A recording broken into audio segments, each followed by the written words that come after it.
So in terms of setup, as we said, we just moved the ball back just a smidgen, as it's sort of more sort of left heel and just back a bit rather than being so far forward as you had it. So again, you just look a bit more neutral. Yes, you're still behind the golf ball in terms of your centre part of your chest. We're not moving that.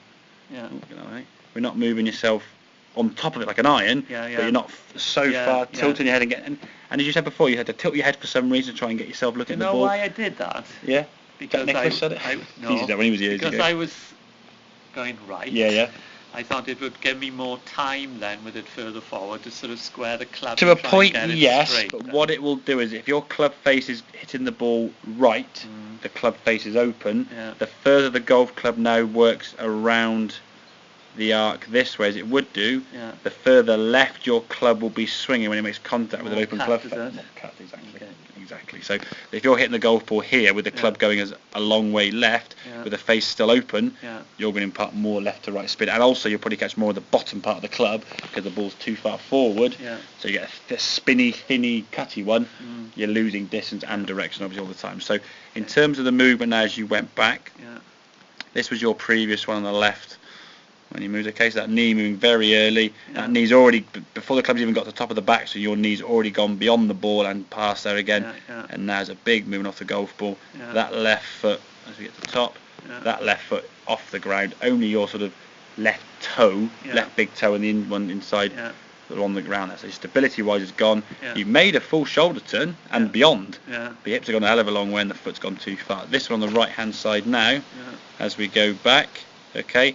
Similar sort of position there with the club, and that knee's now looking a little bit more stable. If we go back to where that was there, okay, that knee's moving a bit less, or on the right hand side there, and there for me would be great, okay, maybe a bit more there, okay, and the left foot now is on the ground, okay, you do go just a smidgen more, but at least the lower half and the foot is on the ground, supporting the golf swing. So from there now, from the top of the backswing, the swing does move from the ground up. These hips can now start moving up. So you're creating that coil in that sort of left side of your body. Now you can move the hips left as you bring it back down again. Coming back to goal where you're more on top of the ball, a much more solid contact when you made the cut. It's coming at 200 yards, or just trickle up to 200 yard sign. Okay, much more solid contact, and we can rotate through a little bit less chicking. You know, well, not so bad. That's a little bit less, to be fair. That's a good position, to be fair. Your left elbow is staying down a lot more now, to be fair. That's not too bad. And then we can twist through a bit more. Rotation in the the forearm doesn't want to be. No, we don't. The thing is, if you start trying to fold your arm over, what you end up with is the club face being too close and the big left thing. Okay, the club face squares up as your body rotates through, and it's the wrist hinge that create the movement of the club going back.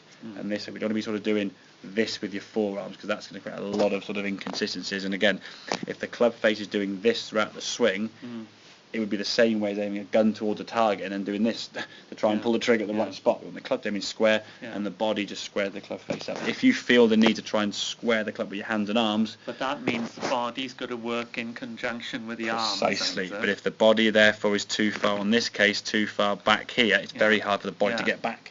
So now all you're doing is with the hands and arms to try and do the best you can, adding power to the shot, trying to increase the power, losing contact, losing direction.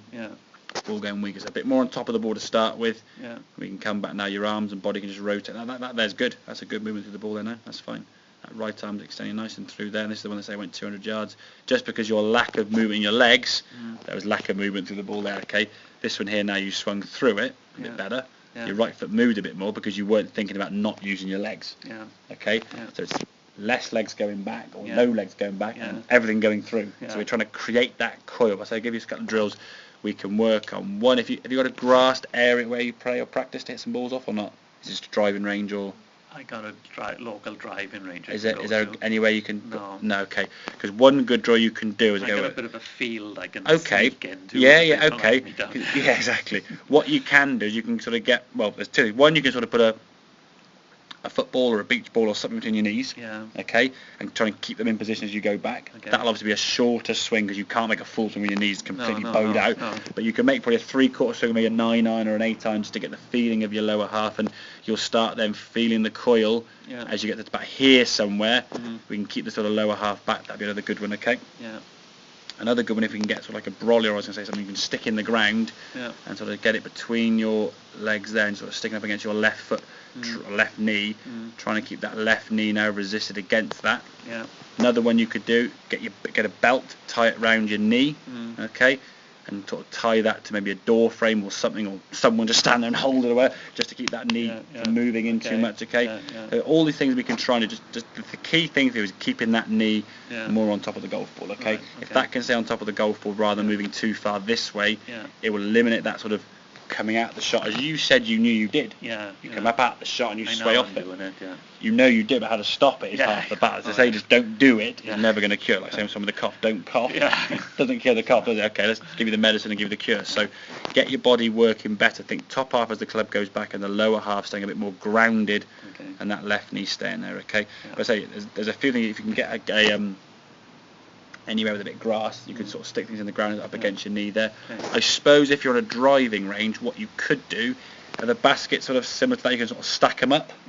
You could probably stack up some baskets, so my best attempt at drawing here now.